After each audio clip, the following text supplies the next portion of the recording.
Stimolare la creatività dei ragazzi con attività di gruppo che sviluppino le loro capacità tecnico-artistiche. Questo l'obiettivo dei formatori del campus, che guidano i partecipanti attraverso le varie fasi di creazione di un cortometraggio incentrato su Leonardo da Vinci e le sue opere. Li coinvolgono in attività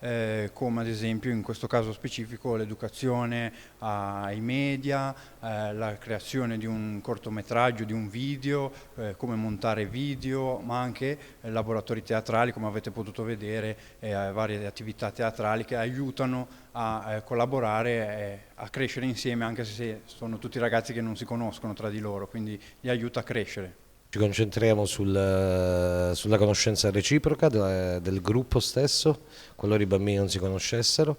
e sul creare un clima di fiducia reciproca necessario proprio per creare le fondamenta utili alla creazione, attraverso esercizi sulla fiducia e l'un con l'altro e sensoriali. Si riscontra, diciamo, una difficoltà che in questo caso è quasi transgenerazionale, nel senso che a qualsiasi età vi sono delle inibizioni e una prudenza anche per certi versi sana.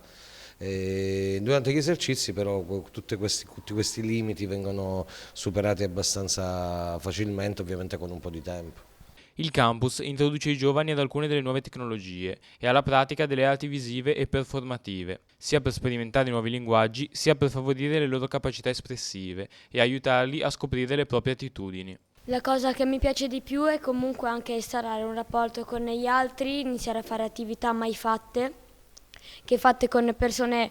conosciute possono essere diverse, però anche con persone sconosciute crei un legame facendo delle attività, in questo caso molto particolari.